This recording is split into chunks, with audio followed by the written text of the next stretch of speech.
Hey everyone, Mr. Trotter here. Today's story will be The Lost Egg by Judie, McEwen, and Rink.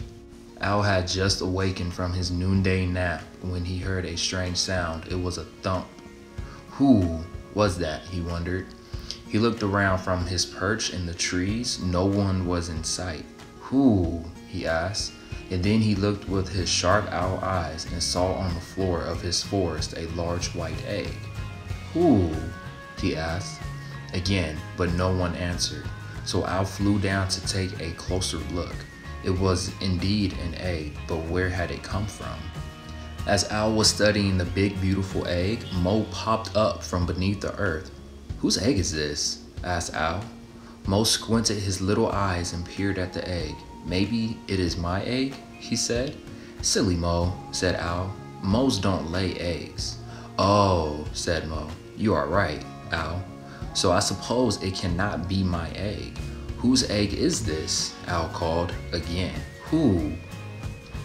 Rabbit heard Al's call, so he stopped nibbling on the little green leaves and hopped up to the egg. He wiggled his nose and gave the egg a sniff. This egg might belong to me, he said.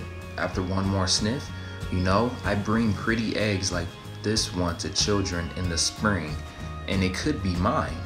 Rabbit, said Al, this egg is not yours. Spring is over now, and it is summer in the forest. This egg belongs to someone else. Who? Toad heard Al's question from his rock in the pond and hopped over to investigate.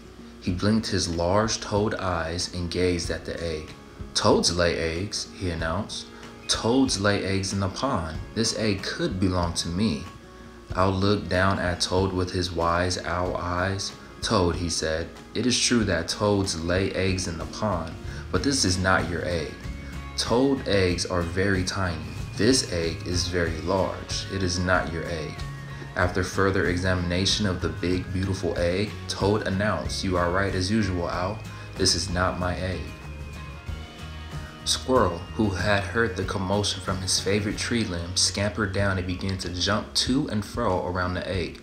It's mine, mine, mine, he chattered loudly. Squirrel, said Al in his wisest tone, this egg is as big as you are. It simply cannot be your egg. Right, right, right. You are again, Al. It is not my egg, he chattered and quickly scampered back up to his favorite tree limb to see just who else would come along to claim the egg. Badger was wandering through the forest looking for his favorite dinner of eggs when he heard Al calling, so he crept over to investigate. He said, I love eggs. I was just looking for an egg for my dinner when I heard your question, Al. This is my egg, and I am going to eat it right now. No, cried all the animals. This is not your egg. Suddenly, there came from the egg a tapping sound, and a tiny crack appeared. The animals were frightened and slowly backed away. Even Badger was a little afraid of the strange sound. I guess you are right, Al, said Badger. The eggs I like do not make any sound at all. The tapping continued, and the crack began to get bigger and bigger. All at once, the animals heard a loud swishing sound from the forest canopy. They looked up in time to see a large eagle flying down out of the trees. She landed right by the egg, and her eagle eyes were sharp and bright. Don't touch that egg, she cried in a shrill, sharp voice. This is my egg. I was searching high above the forest, and I heard Al's call. A big wind came along and blew my egg right out of my nest. The mother eagle gently placed her great wings around the egg, and the tapping became louder and louder. All at once the egg popped open and the baby eagle rolled out. He looked up at his mother and cried, Mama. My baby, said the eagle, and the baby and his mama kissed each other with their beaks. All of the animals were happy that the mother eagle had found her baby and that the baby eagle had found his mother. I must get my baby back to my nest, said Eagle, but I don't know how I can fly and carry my baby at the same time. Then the wise old owl spoke up. I have an idea, he said. I can wrap the baby up in my wings and climb on your back. Then you can fly the two of us up to your nest. Excellent idea, Owl, said the mother eagle.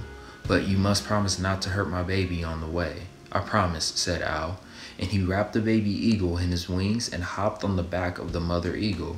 Here we go, said the mother eagle, and she flapped her large, strong wings and soared high up into the trees of the forest. Goodbye, baby eagle, cried all the forest animals. We are glad your mother found you. All the animals were happy except for the badger. He cried. I almost had the most delicious dinner. Then he ran off into the forest looking for something else to eat. All right, everyone, that completes our story. Mr. Trotter out. You guys be blessed. Peace.